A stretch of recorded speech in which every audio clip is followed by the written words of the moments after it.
ஈரானுக்கு இஸ்ரேலை கண்டா ஆகாது. இஸ்ரேலுக்கு ஈரானை கண்டா ஆகாது. ஈரானோட வெளியுறவுத்துறை அமைச்சர் இஸ்ரேல் மீது தாக்குதல் நடத்த தயாரா இருப்பதாக கூறியிருக்கிறார். இத பத்தி தான் இந்த வீடியோல முழுமையா பார்ப்போம்.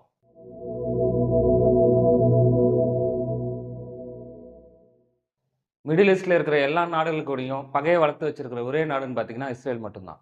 2023 வருஷம் அக்டோபர் மாசம் ஹமாஸ் குழு இஸ்ரேல் மீது தாக்குதல் நடத்துச்சு. இதுக்கு பதிலடியா காசா மேல போரை அறிவிச்சது இஸ்ரேல். இந்த போர் ஒரு வருஷம் தாண்டியும் நடந்துட்டு வருது. இதுல போர்ன்ற பேர்ல அப்பாவி மக்களை கொன்னு குவிச்சிட்டு வருது இஸ்ரேல். இதுக்கப்புறம் லெபனான் மீது தாக்குதல், ஓமன் மீது தாக்குதல், சிரியாவோட நில ஆக்கிரமிப்புன்னு சொல்லி தன்னோட ராணுவ பலத்தை காமிச்சு மற்ற நாடை பயமுறுத்திட்டு வருது இஸ்ரேல். இஸ்ரேலுக்கு எதிராக ஈரான் கடும் எதிர்ப்பை தெரிவிச்சிட்டு வருது.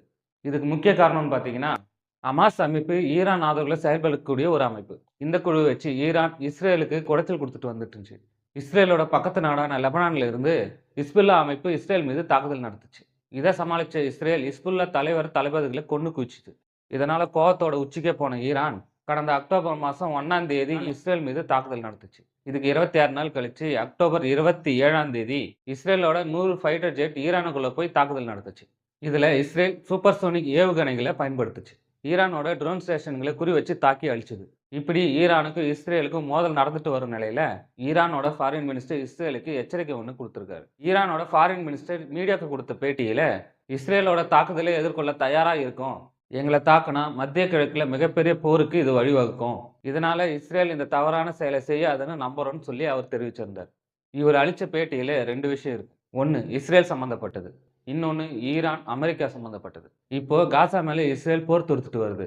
இதுக்கு எதிர்ப்பு தெரிவிக்கிற ஹிஸ்புல்லா அமைப்பு இஸ்ரேல் மீது தாக்குதல் நடத்தி இருக்கு. ஹமாஸ் குழுவோட தளபதி ஹிஸ்புல்லாவோட தளபதிகளை ஏற்கனவே இஸ்ரேல் கொன்றுச்சு. இந்த 2 அமைப்பும் ஈரானுக்கு ஆதரவானது. இந்த 2 அமைப்பிலும் தலைமை இல்லாத நிலையில ஈரானுக்கு குறி வச்சிருக்கு இஸ்ரேல். தற்போது அணு ஆயுத சோதனையை செய்யறதுக்கு ஆர்வம் காட்டி வருது ஈரான். இதனால ஈரான் மேல இஸ்ரேல் தாக்குதல் நடத்தலாம்னு சொல்லப்படுது. அதனால தான் இந்த எச்சரிக்கையை ஈரானோட ஃபாரின் மினிஸ்டர் வெளியிட்டிருக்காரு.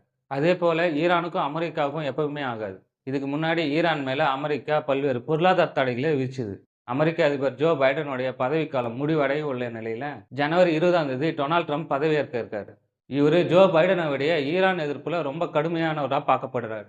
இதனால டொனால்ட் ட்ரம்ப் பதவிக்கு வந்ததுக்கு அப்புறம் அமெரிக்காவும் இஸ்ரேலும் சேர்ந்து ஈரானுக்கு எதிராக செயல்படலான்னு சந்தேகிக்கப்படுது. அதுக்கு தான் இந்த எச்சரிக்கையை ஈரானோட ஃபாரின் மினிஸ்டர் வெளியிட்டிருக்காருன்னு சர்வதேச அரசியல் வட்டாரங்கள் தெரிவிக்குது. மக்களே, இந்த கண்டென்ட் பத்தியான உங்களோட கருத்துக்களை கமெண்ட்ல சொல்லுங்க. இந்த வீடியோ பிடிச்சிருந்தா சப்ஸ்கிரைப் பண்ணுங்க. மீண்டும் அடுத்த வீடியோவில் சந்திப்போம்.